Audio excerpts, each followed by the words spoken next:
Muito bem, começando mais um Falta Muito Pra Copa, eu sou o Fred Fagundes, que se você ainda não fez aquilo que eu pedi no episódio passado, faça imediatamente, que é seguir esse podcast no Spotify, pô, isso quebra um galho, cara, isso quebra um galho quando você segue, você acaba indicando para as outras pessoas, se você puder também dar aquelas 5 estrelinhas, dá a tal das 5 estrelinhas, eu achei que eu nunca ia falar isso, eu achava uma questão youtuber assim, mas eu me rendi, eu tive que me render ao algoritmo, porque isso ajuda muito no alcance do programa, para que mais pessoas conheçam esse podcast. Sei que é difícil falar de futebol, essa loucura que tá esse mundo, tanta coisa acontecendo, mas a gente precisa também dar uma relaxada às vezes e ouvir algo que, enfim, que não seja só desastre, né? Que não seja só problema. Se bem que a gente fala de futebol e tem muita coisa ruim acontecendo no futebol também, mas tem muita coisa boa, é por isso que hoje eu tenho uma convidada que entende muito de futebol, que trabalha com isso, que produz conteúdo sobre futebol. Foi uma indicação de alguns ouvintes, que é a Anita Efraim. Ela é jornalista, apresentadora do Diário do Peixe, podcaster e santista. Oi, Anita, tudo bem com você? Oi, Fred, tudo bem? Que bom estar aqui com você. Agradeço muito pelo convite, agradeço muito pelas indicações. Enquanto você fazia a introdução, já fui ali no meu Spotify, já segui o podcast, Obrigado. Falta Muito para a Copa. E é um prazer estar aqui com vocês hoje. A gente vai falar sobre muitos temas importantes. Sim. Alguns mais, outros menos. É. E falando Todos em importantes porque estamos na regressiva, né? Para essa Copa já. A gente está em regressivo para 2 Copas, né? A gente vai falar também de Exato. 2026, vai falar da Copa desse ano. Mas antes eu até ia deixar mais para frente, mas eu vou começar perguntando assim, algo que você deve ter ouvido muito já esse ano, que é: e o Santos, hein, Anitta? Tem muita gente preocupada. E eu achando que era pra falar de coisa boa, hein? Eu achando que era pra falar de coisa boa. Essa pergunta poderia ser num momento também. pior, né? As últimas 2 rodadas, pelo menos, deram uma equilibrada. De fato. O Santos está 4 jogos sem perder. Vocês precisam refletir sobre isso também. Quer dizer que ganhou os 4? Não quer. Não quer. Jogou contra times que não tem nem divisão nacional? Sim. Jogou contra time da Série D? Também. Mas 4 jogos sem derrota. Acho que a gente esperava que o ano de 2023 fosse melhor, né? O Santos está nesse papo aí de reconstrução, porque realmente quando o atual presidente entrou, Andrés Rueda, o Santos se encontrava numa situação calamitosa, financeiramente falando. E isso, para você se recuperar sem ser um time de torcida de massa, né, como Flamengo, Corinthians, demanda cortes na carne. E a gente viu os cortes na carne gerando efeitos muito ruins para o futebol do Santos em 2021 e 2022. A gente tinha a expectativa de que 2023 isso seria um pouco menos pior, não tem se desenhado, pelo menos diferentemente dos últimos 2 anos, o Santos não vai para a última rodada do Campeonato Paulista com chances de cair, ainda tem chances de se classificar, mas pode ser o 3º ano que o Santos nem se classifica para o mata-mata do Campeonato Paulista, e lógico que olhando para um Campeonato Brasileiro, que deve ser o Campeonato Brasileiro mais disputado dos últimos muitos anos, isso muito preocupa o torcedor do Santos, que gosta muito de exibir o seu título de nunca caiu. É verdade. Mas a gente vai ter que esperar um pouquinho, né? Acho que é muito difícil, apesar de eu discordar em muitas coisas do atual treinador do Santos, o Dair Helman, também entro em contradição o tempo todo, porque eu acho que a falta de convicção da presidência em manter treinadores também faz parte dessa situação que o Santos vive, né? Toda hora troca, toda hora demite, e aí, você vai demitir mais um? Nenhum dá jeito. Você demitir mais um, vai adiantar? Então são perguntas que a gente não tem resposta, mas que o torcedor santista em geral tá bem de saco cheio dessa situação, porque realmente é muito cansativo. O jogo contra o Corinthians pelo menos deu um sinal ali de reação, né? Terminou o jogo pra cima, né? Pelo menos, né? Teve aquele gol anulado do Yuri Alberto, né? Que foi bastante criticado, mas eu assisti o jogo atentamente e senti pelo menos assim, sei lá, um ânimo no Santos diferente do que do ano passado, por exemplo, que eu acompanhei também na Série A. E como você disse, acho que a preocupação maior com uma possível queda do Santos é perder esse título, né, de nunca ter sido rebaixado. Acho que é o São Paulo, o Flamengo, o Santos e o Cuiabá. E o Santos. E o Cuiabá também nunca... E o Cuiabá. que eu adoro destacar isso, né? O Cuiabá nunca foi rebaixado. Mas quando a gente fala assim, das possibilidades de rebaixamento, houve até uma discussão de diminuirmos para 2 times apenas, né? 3. Cara, eu sou torcedor do Grêmio, então eu assino o que for necessário para diminuir esse número de rebaixados. Eu acho 4 muito também, eu acho 4 muito. E tô morrendo de medo desse Campeonato Brasileiro, não vou mentir para você. Que isso, vocês têm Luizito Soares. É. Tem que ver o quanto ele aguenta também, né? Porque jogar Campeonato Gaúcho é uma coisa, jogar Brasileirão é outra. A gente tá curtindo o momento, então, por enquanto. A gente tá curtindo o momento só. Isso. Cara, então... só para finalizar esse tema do Santos. Mas eu só para dizer tudo isso, né? Na verdade, eu, apesar de estar expressando esses sentimentos, tenho vivido o fluxo contrário. Nesse pior momento do Santos é o momento que eu tô mais próxima do time. Eu vou toda semana para Santos, moro em São Paulo, mas desço toda semana, todo jogo em casa praticamente eu tô lá. Então eu mudei muito meu conceito sobre torcida, assim, depois da pandemia. Eu também morei 2 anos fora do Brasil, então eu fiquei esse período sem poder acompanhar o Santos no estádio, que coincidiu com a pandemia em grande parte, né, essa não liberação do torcedor no estádio. Então, quando eu voltei, eu passei a frequentar muito mais o estádio do que eu frequentava. Sempre fui, mas agora realmente estou lá toda semana. Eu mudei muito meu conceito de ser torcedora, que para mim vai muito além de vitória. Claro. Acho que isso é importante também, diz muito sobre mim. Respeita o peixe. O Santos, cara, eu fui num jogo do Santos. Não, fui aqui em Cuiabá, eu fui no Cuiabá e Santos, que foi um 0-0. Mas eu fui no jogo do Centenário. Adoro contar essa história. Eu sempre falo para as pessoas que o Pelé desceu de helicóptero, que teve um evento com umas crianças, 100 crianças contra o time do Santos. Tinha o Ganso, Neymar e tal. E depois teve um show do Chitãozinho Chororó na praia. Foi bem legal. Olha só, tá confirmado então o primeiro jogo, assim, entrando agora nos assuntos da seleção brasileira. As últimas notícias trazem a confirmação do primeiro jogo pós-Copa do Mundo, no dia 25 de março, no continente africano. Há muito tempo que o Brasil não joga lá. Vai ser um jogo contra o Marrocos, né, foi uma das semifinalistas da Copa, ficou em 4º lugar, com o nosso Ramon Menezes efetivado como interino, como alguns gostam de falar, né? Enquanto não chega o verdadeiro treinador, o Ramon Menezes, trabalhando como interino. O nosso Lionel Scaloni, quem sabe? Eu acho difícil, né? Provavelmente vão trazer alguém de fora, mas é um pouco demais, né? Pensar no Ramon nesse sentido. Mas pensando em convocação, é uma data FIFA, então pode convocar quem ele achar de interessante, quem tiver à disposição. Você imagina algum nome um pouco diferente da Copa do Mundo? Pelo menos para algum teste, alguém que esteja merecendo, seja aqui no Brasil ou fora?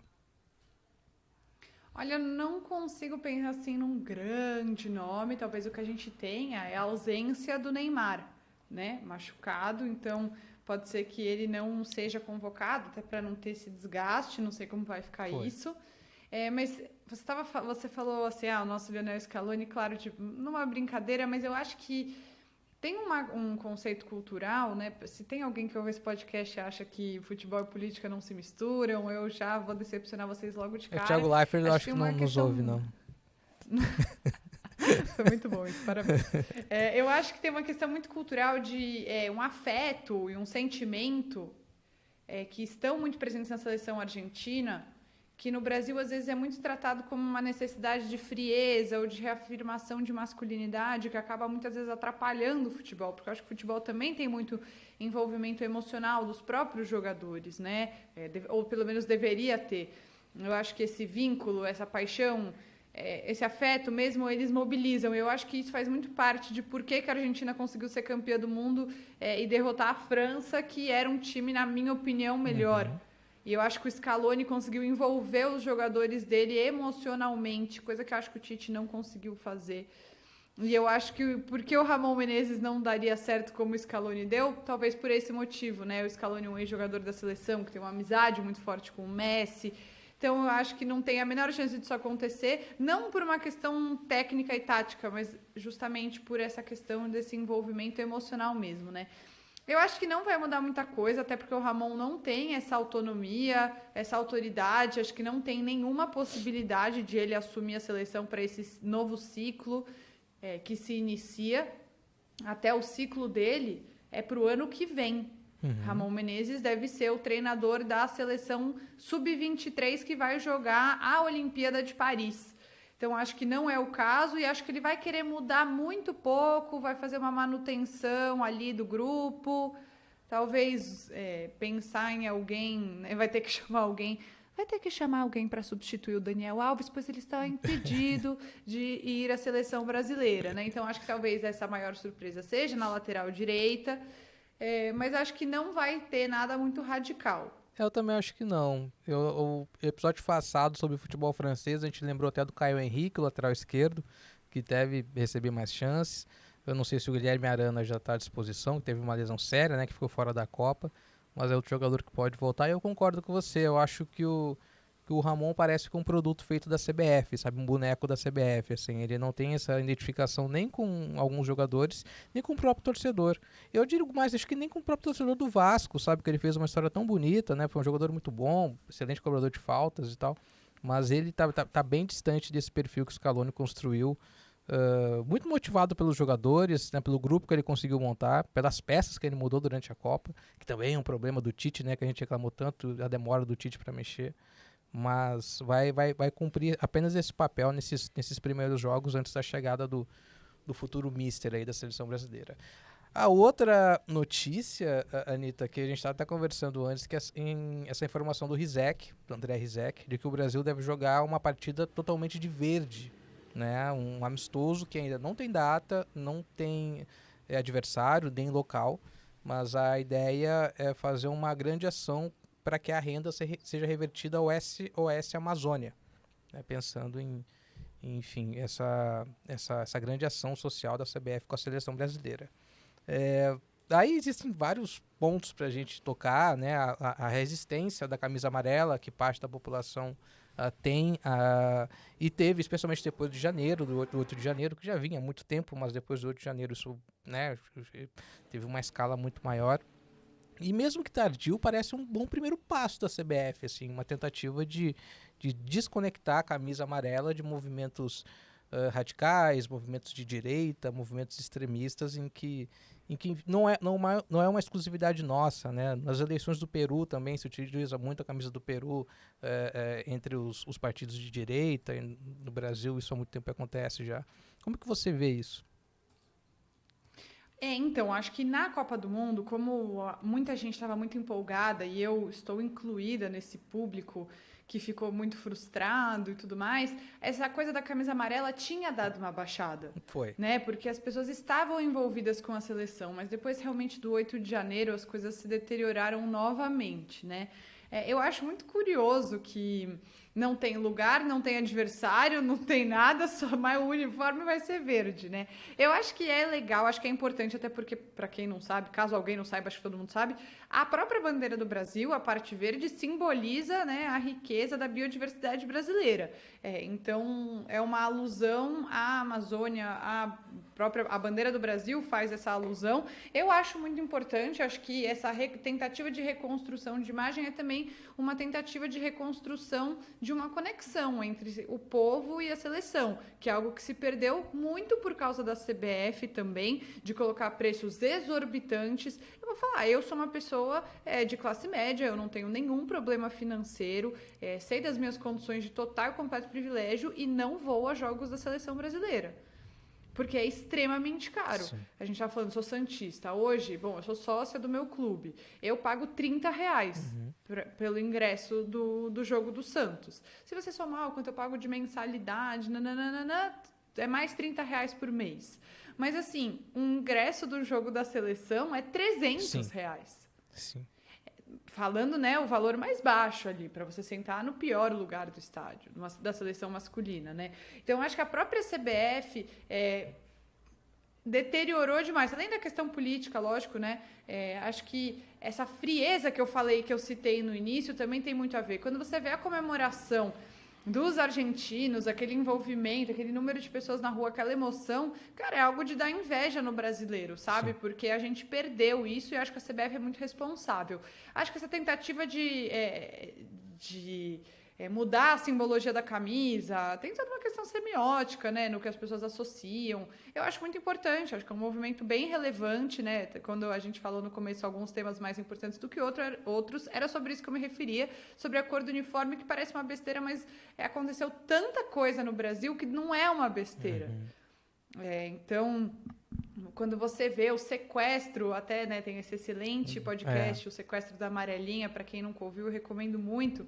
Esse sequestro desse símbolo, que era um símbolo nacional e popular, sendo sequestrado por uma elite 100% conservadora, com esse patriotismo pachequista, constrangedor e elitista, aí vai para o saco e a reconstrução é necessária mesmo. Então, eu acho que é uma simbologia importante, é uma reconstrução, até tem um pouco, na minha opinião, de sports washing da própria CBF, né, que é aquele termo que a gente usa quando a gente usa o esporte para limpar a própria imagem de um país, uma instituição, nesse caso a CBF, de dizer, olha, estamos fazendo uma ação com a Amazônia, mas é também a CBF acompanhando o novo governo. Sim. Um governo que volta com o Fundo Amazônia, que volta a olhar para os povos originários. Então, eu acho sim que tem uma tendência ali de um sports washing da própria imagem da CBF, ainda mais depois de ter um presidente afastado por um caso horroroso de assédio. Então, assim, quem não gosta de falar de futebol e política deve estar me odiando muito nesse momento, né? Porque tudo isso é em volta da cor do uniforme. Mas que eu acho que realmente é um redesenho de imagem muito importante. Eu também acho. Que a seleção precisa. E o povo brasileiro precisa, né? A gente tem o direito de gostar da nossa seleção e parece que eles querem tirar isso da gente. E em vários momentos parece que a gente precisava se concentrar, né, para gostar da seleção, para assistir a seleção e entender, eu tô vendo a Copa do Mundo, tipo, em questão de bandeiras, de fazer festa e tal. Então o prédio que eu moro, por exemplo, aquele monte de bandeirinha do Brasil, me dava um pouco de arrepio, assim, tipo, eu falei, não, mas peraí, gente, isso aqui pode ser da Copa também, pode ter uma relação mais positiva do que eu posso imaginar. Eu sempre cito o livro e eu me prendo nessa informação, do Juca Kfouri. Ele conta uma história que na Copa de 70 teve um jogo e o professor marcou uma prova para a hora do jogo. E aí ele falou, não, professor, peraí, poxa, tipo, o Brasil vai jogar, né, por que vai ter essa prova? E aí os alunos começaram a sacanear, tá torcendo pra seleção do Médici, tá torcendo pra seleção da ditadura e tal. E o Juca Kfouri falou assim, olha, o regime militar já me tirou muita coisa, mas gostar de futebol eles não vão tirar. Deixar de assistir jogo do Brasil eles não vão tirar. Então, eu me prendia muito nisso, sabe? Assim, cara, olha, eu tô muito incomodado, assim, mas até quando era lançada uma camisa, eu lembro quando a CBF lançou a camisa branca, né, o ex-presidente já apareceu com a camisa branca. Aí lançava uma camisa nova, beleza, uma camisa de cor diferente. Aí ele aparecia. Aí quando saiu essa verde e amarela, e tinha a estampa da oncinha, né?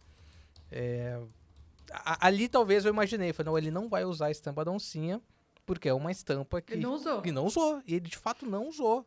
E eu lembro que quando a camisa foi lançada, ele foi no Flow no dia seguinte. Eu falei, cara, eu tenho certeza que essa desgraça vai aparecer com a camisa do Brasil, só vai nos incomodar. Mas aí, enfim, não usou e eu acho uma puta camisa bonita. Uma pena que, né, a Copa não foi até onde a gente queria, mas eu acho uma das camisas mais bonitas que o Brasil usou em Copa do Mundo. E vamos ver como é que vai ser essa... Tem verde, né? Já tem uniforme verde, mas enfim, devem fazer uma diferente.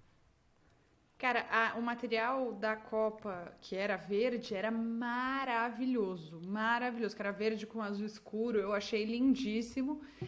E um outro tópico também, Fred, que eu acho importante falar, dessa elitização e do afastamento do povo, tá? Essa camisa é linda.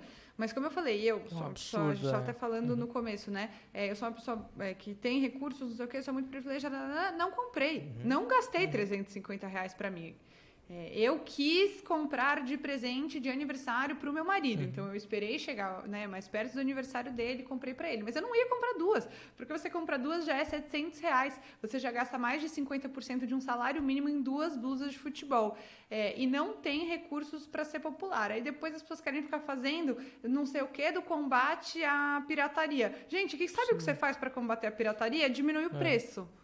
Né? Porque o quanto as marcas estão lucrando com o preço de camisa de futebol é brincadeira, entendeu? Porque isso é produzido nos lugares mais baratos possíveis, se é que não tem, né, um trabalhozinho análogo à escravidão ali envolvido, e vendendo por preços exorbitantes, o que também afasta as pessoas, ou no mínimo incentiva que elas comprem um material pirata na Shopee, que faz boas réplicas. Eu não comprei, mas sei de tanta gente que comprou, Eu também. sabe? Recebi alguns links. Não tem condição. Mas alguns clubes fazem as camisas populares, que eles falam, né? Que é um material um pouco mais simples e que às vezes funciona. A CBF há muito tempo, nem sei se já fez isso, talvez seja uma solução. Lançar uma camisa jogo e uma camisa torcedor, uma coisa, né? Gente, lança uma blusa de algodão, pelo amor de Deus, para as pessoas poderem comprar, entendeu? Igualzinha, só que de algodão. É verdade. Não é possível que você não consiga vender isso a R$80. É verdade, é verdade. Ia resolver muita coisa. Cara, a gente tá aqui na semana do prêmio The Best da FIFA, né? Que aconteceu há poucos dias. A gente viu o Messi receber o prêmio de melhor do mundo. Algumas curiosidades que pelo menos me chamou a atenção. O Courtois entrou na seleção do ano, mas o melhor goleiro foi o Emiliano Martínez, da Argentina. Né? Que esse prêmio da FIFA ele é meio confuso, assim, tem umas coisas que eu não consigo entender. E a cerimônia meio cafona. Eu achei a homenagem ao Pelé bonita, mas de verdade não entendi o Ronaldo, assim, não sabe. Eu acho que poderia ter alguém com uma relação melhor com o Pelé, com talvez o próprio Santos, sabe, um ex-jogador, algum companheiro de time, mas me chamou a atenção, assim, claro, eu acho que de todo mundo a ausência dos brasileiros, né? Primeiro eu vou perguntar em relação a essa homenagem ao Pelé, o que você achou, né? E também que tanto faz, né? Se a FIFA der uma homenagem ou não, tipo, a gente tá cagando pra FIFA, mas a gente estava atento ao evento. E também essa ausência de brasileiros. Ontem eu li um artigo, acho que foi na UOL, que, pô, será que a gente não é mais tão bom assim? Pra ser só o Casemiro, tá ali na seleção dos melhores do ano? Ou a gente tá realmente muito atrasado em relação ao resto do mundo? Olha, eu acho que hoje o melhor brasileiro em atividade do mundo é o Vinícius Júnior. E ele já fez o gol que deu o título da Liga dos Campeões ao Real Madrid ano passado.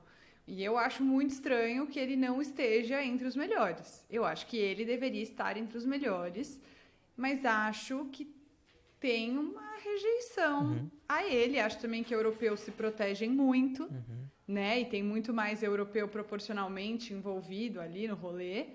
Então, eu acho que a presença de brasileiro que me chama a atenção é o Vinícius Júnior. Não é o Neymar, até porque o Neymar acho que teve até mais votos que o Vinícius Júnior, se eu não estou enganada. O Dibu Martínez no gol, acho que é justíssimo. O que esse cara fez na Copa foi, assim, maravilhoso. O melhor espírito latino-americano, foi maravilhoso. E colocou os franceses para mamar, o que é muito importante. A gente não pode menosprezar esse feito dele. Então, assim, eu acho que o Messi é muito merecedor também de tudo, de todos os prêmios. Acho que ele realmente calou demais os críticos em todos os sentidos, de ser pipoqueiro, de estar velho, de não conseguir nada com a seleção argentina.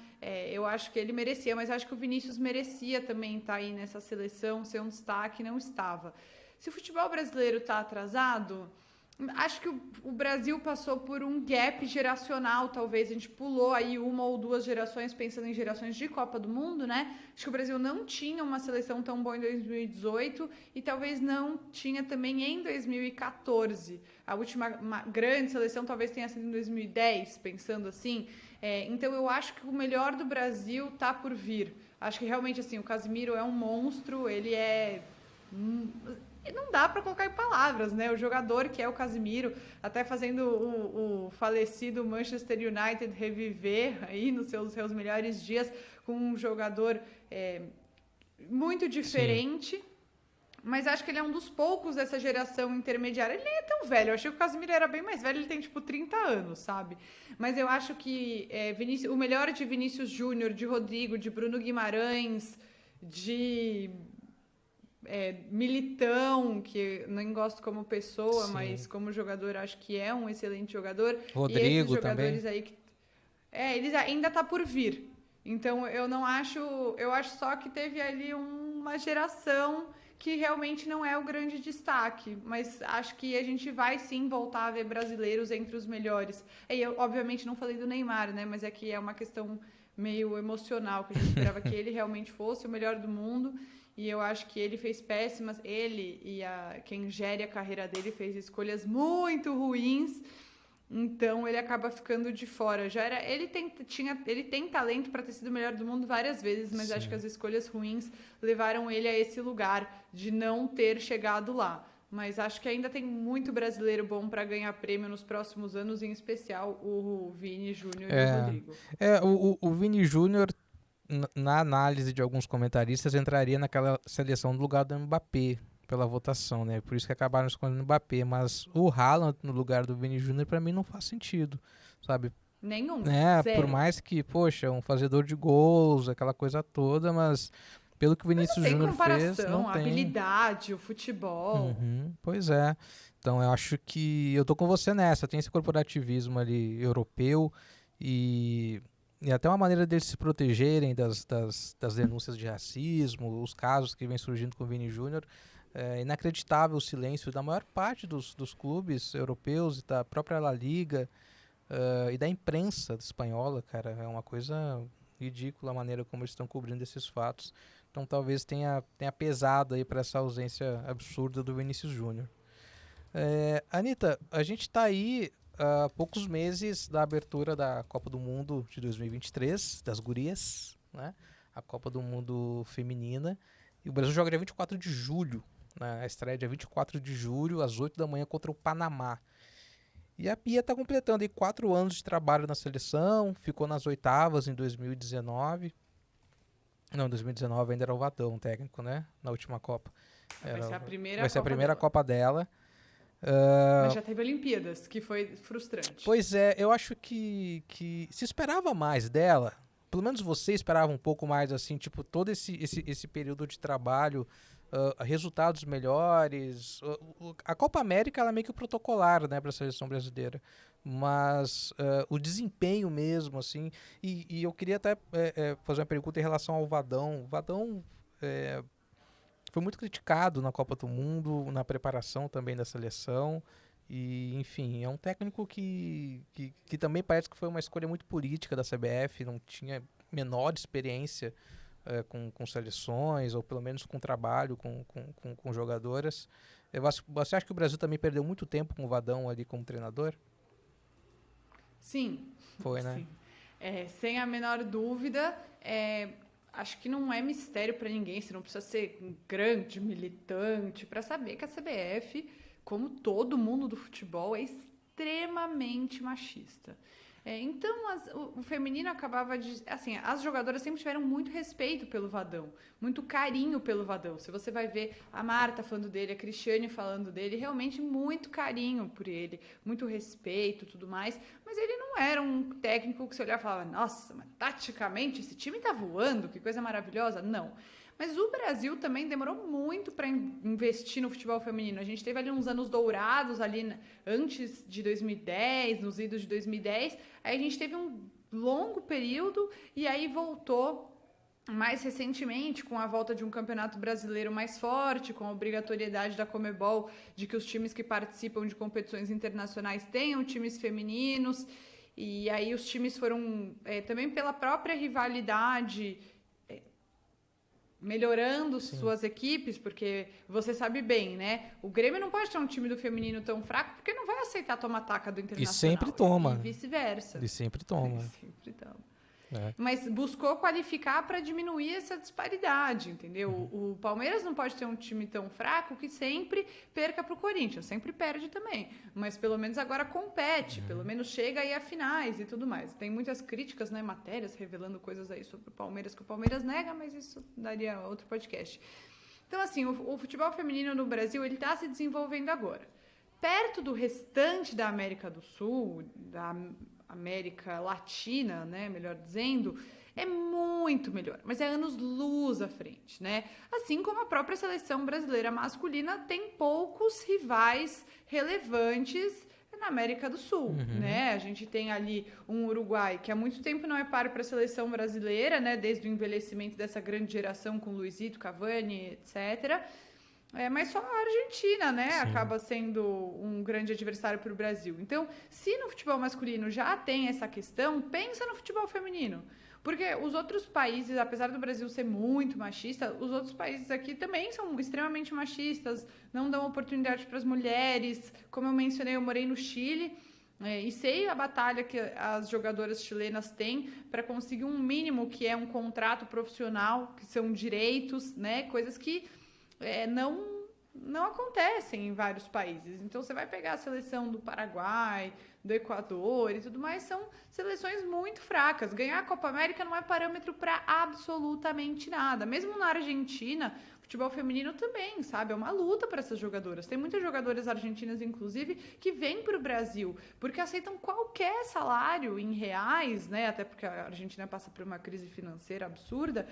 Mas assim, se você pagar para essas jogadoras que vêm da Argentina, sei lá, R$4.000, cara, elas vão estar felicíssimas jogando aqui. Tô falando sério. Porque hoje um salário alto no futebol feminino é tipo 30 mil. Tudo bem, uma Bia Zanerato deve ganhar mais, uma coisa, né? Mas as exceções. No Brasil, os salários do feminino ainda são muito baixos. Sim. E o desenvolvimento também é muito atrasado. O Brasil está muito atrás dos Estados Unidos, muito atrás da Espanha, muito atrás da França e enfim, de diversos países europeus e também norte-americanos, né? Porque o Canadá também eliminou o Brasil na Olimpíada passada. Está à frente do Brasil, e os Estados Unidos nem se fala, né? Uma grande potência do futebol feminino, ganha tudo. Então, o Brasil não pode colocar como seus próprios parâmetros a Copa América. Sim. Tem que colocar essa possibilidade de competir com outros times. O Brasil jogou a She Believes Cup, que é um quadrangular, e jogou contra o Japão. E ganhou, mas jogou mal contra o Japão, entendeu? Tudo isso para dizer o quê? Que sim, para mim o trabalho da Pia é decepcionante. Acho que ela pega as melhores jogadoras nas melhores posições no Brasil, que jogam no Brasil, e coloca em outras posições na seleção, sacrifica as melhores características das jogadoras. Muita gente fala, reconstrução. Cara, não aguento mais esse papo de reconstrução. Acho que já deu muito tempo e a gente vê pouca evolução. Não gosto do esquema tático dela, acho que não privilegia uma característica do futebol brasileiro, que é a criatividade, que é a ousadia. Então, eu acho o trabalho dela bastante decepcionante. Eu não sou uma especialista em seleção feminina, mas eu assisto os jogos. Sim. E, na maioria das vezes, não acho que é um futebol vistoso. E acho que essa muleta da reconstrução meio que já deu. Eu já tô cansada. Sabe que quando ela foi contratada, eu não a conhecia, eu fui pesquisar, fui ver os títulos, a experiência, já foi a melhor treinadora do mundo e tal. Eu esperava que ela fosse colaborar mais, aí eu sei que ela esbarra muito na CBF, como você falou, tem uma estrutura machista, aí ela passou por um monte de presidentes, alguns foram presos por corrupção, os outros por um caso de assédio. Eu esperava que ela colaborasse mais na formação da base, sabe? Que ela colaborasse mais também na estrutura dos times, não sei, algum tipo de relacionamento. São trabalhos bem separados, né? E assim, é claro, fui otimista, né? Imaginar a CBF pensando a longo prazo. Mas enfim, eu esperava que ela trazer um pouco mais dessa experiência. Mas a gente viu, além dessa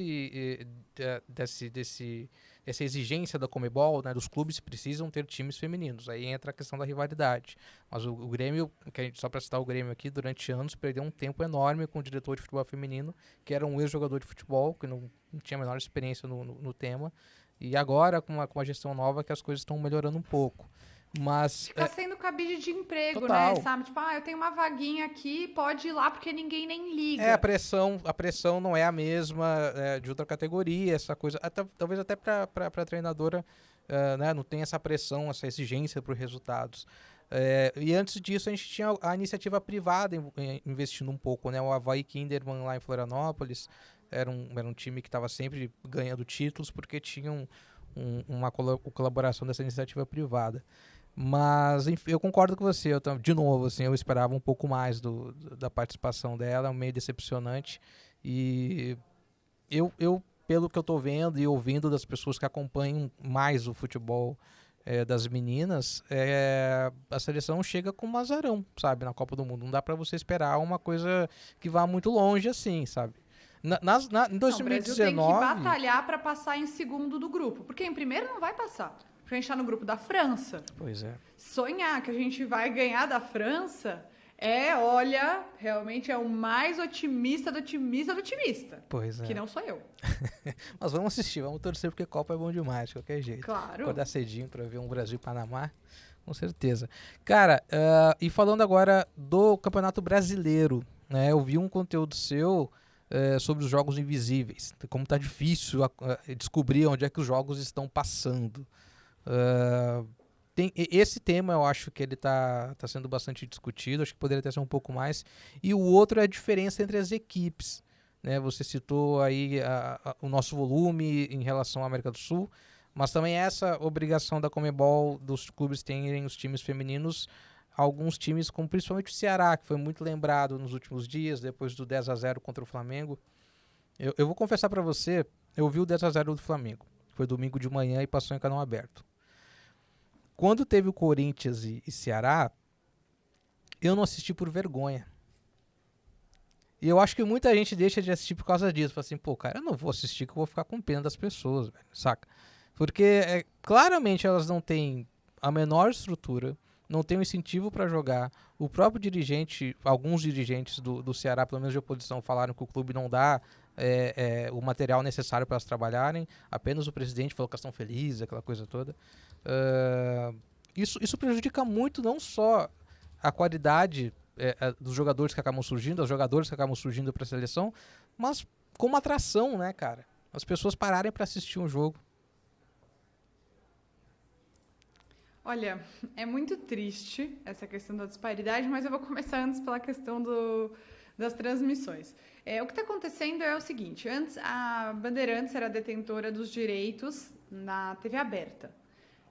O Sport TV tinha os direitos da TV fechada e a Eleven Sports, que é uma plataforma online, passava os jogos online. Então você podia assistir do seu computador todos os jogos. Era ótimo, menos os que passavam na TV ou na TV aberta ou fechada. O Grupo Globo comprou os direitos da TV aberta. Aí você me pergunta, Fred, me pergunta aí, eles compraram pra quê? Anitta, a Globo comprou pra quê os direitos? Pra não passar os jogos. A Globo só vai começar a passar na TV aberta os jogos do Campeonato Brasileiro Feminino a partir da semifinal. Nem das quartas de final, da semifinal. Então, assim, o Campeonato Brasileiro funciona em turno único, todas as equipes se enfrentam, são 16 equipes, e nenhum jogo dessas 15 rodadas vai passar na TV aberta. E nem da primeira fase do mata-mata. É só da segunda fase do mata-mata. Então, eles vão passar uma semifinal e a final, e pronto, acabou. E é isso. E o Sport TV só passa 2 jogos. E a Bandeirantes passava toda semana um jogo, do domingo à noite, na TV aberta, o que dava oportunidade de mostrar para o público mais amplo o futebol feminino. Eles pegavam os clássicos, os jogos mais competitivos, era muito interessante. E aí a Globo vai lá, toma esses direitos para esconder o produto. 2, como eu falei, por semana passam no Sport TV, inclusive, coincidentemente, na primeira rodada foram os nossos times, né? O Santos enfrentando o Flamengo e o Cruzeiro enfrentando o Grêmio.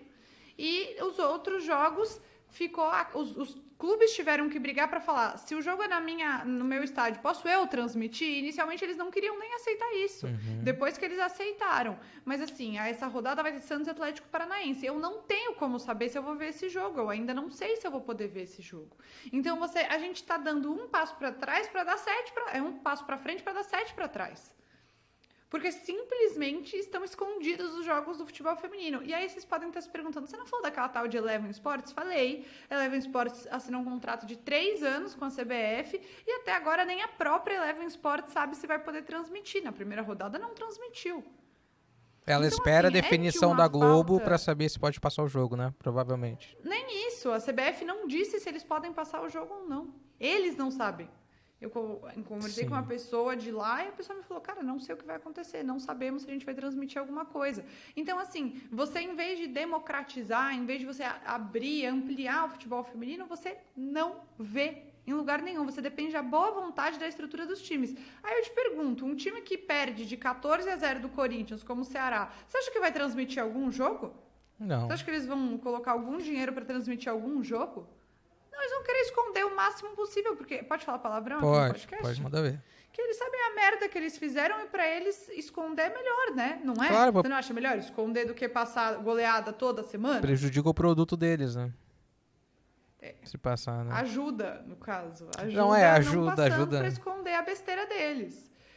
Então, eu acho muito lamentável essa situação de você ter que ficar caçando. Já é ruim no futebol masculino, você tem que ficar caçando onde você vê cada jogo, né? A Copa do Brasil é no Prime Video, aí a Atlético Paranaense é no Casimiro. Sul-Americana é no Paramount, aí você tem que assinar o Casimiro se o seu time vai jogar contra o Atlético Paranaense. Já é chato. No futebol feminino, você tem que ficar indo atrás da TV de cada time e ver se vai ser transmitido, se não, você não sabe nem o resultado. Então, cara, a gente tá em ano de Copa do Mundo e a Globo tá escondendo os jogos e a CBF não vai dar esses direitos pra Eleven transmitir. Então, assim, tô muito decepcionada, muito frustrada. Eu acompanho... Eu sou clubista, né? Eu não tenho nenhum problema de falar isso. Então, eu acompanho o futebol feminino do Santos com muita frequência há 6 anos. Sim. E, sabe, em 2017 não era tão ruim quanto tá agora, eu acho. Porque a Eleven transmitia. Sim.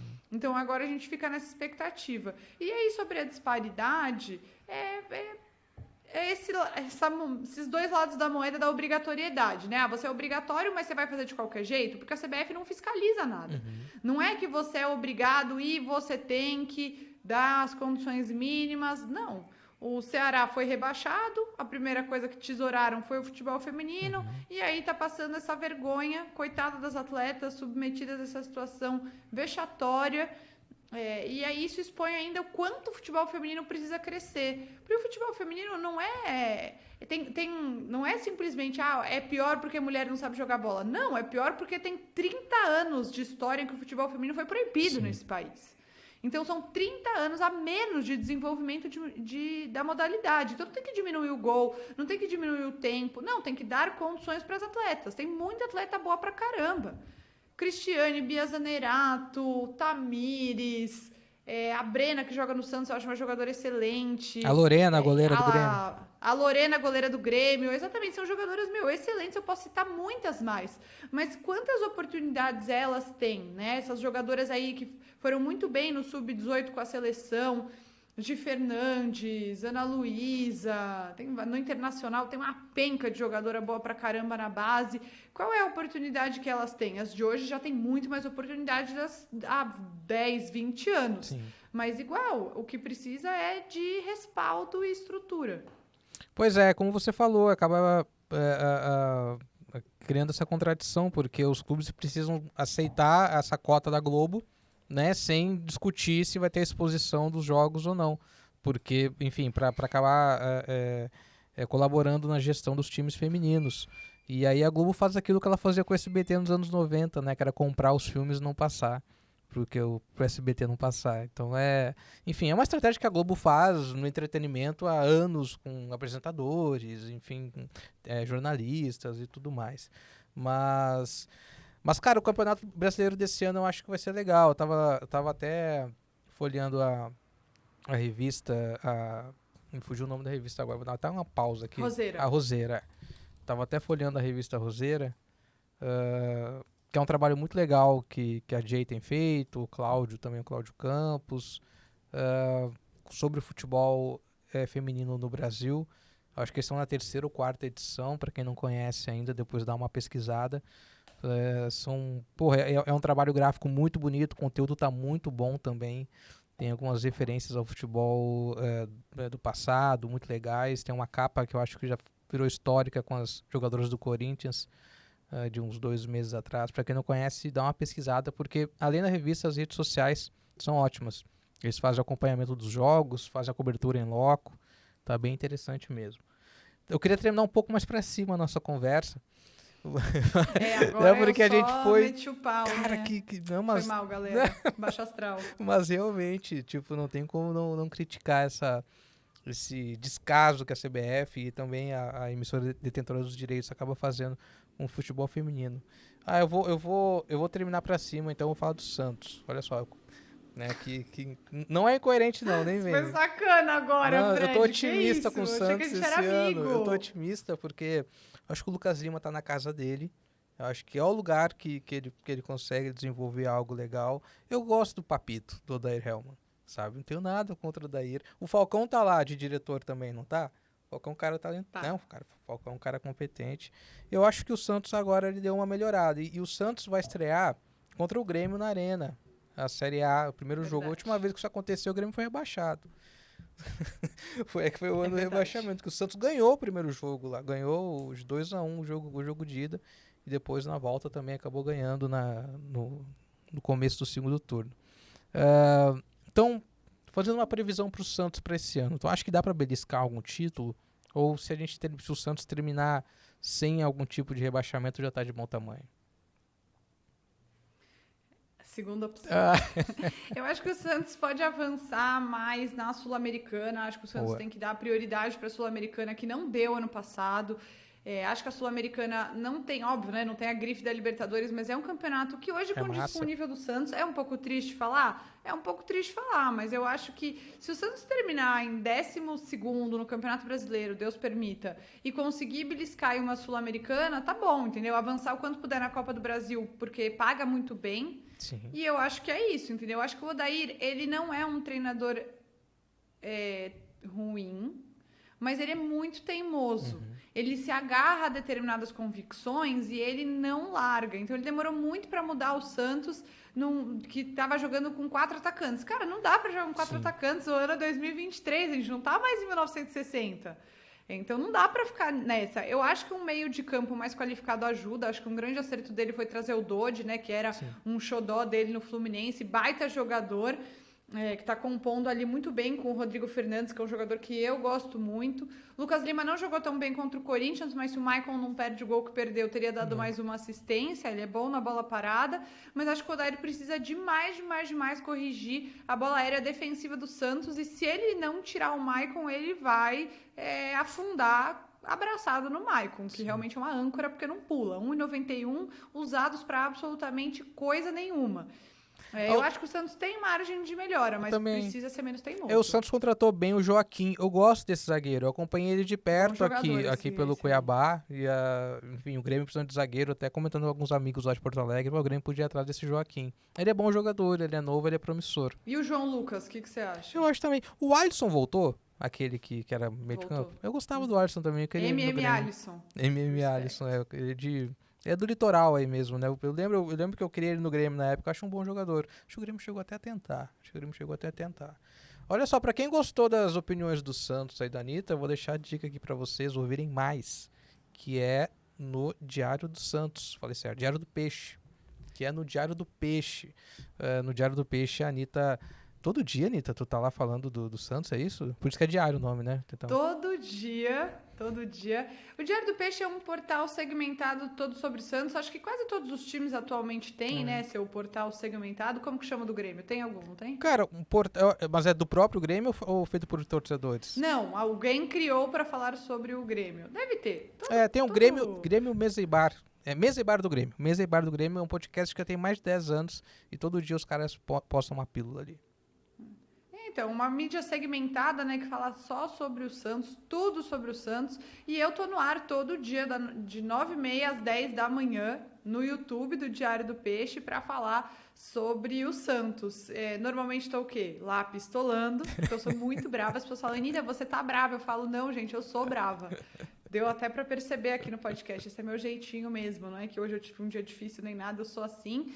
E eu acho que o Santos é um time muito grande para aceitar o tratamento que a grande imprensa dá para ele. Por isso eu acho que a mídia segmentada, que faz um bom trabalho, um trabalho sério e não aquele sensacionalismo barato só para ganhar clique, é muito importante. Tem muitos canais independentes que falam sobre Santos, tem bons setoristas em grandes portais que falam sobre o Santos também, e o Diário do Peixe é uma mídia segmentada toda sobre o Santos, né? Multimídia, todas as plataformas digitais, tá? No Instagram, no Twitter, no TikTok, no Quai, tem o seu próprio portal, tá no YouTube, então cobrindo tudo sobre o Santos, e eu estou por lá, faço parte dessa equipe incrível e amo esse projeto, acredito demais.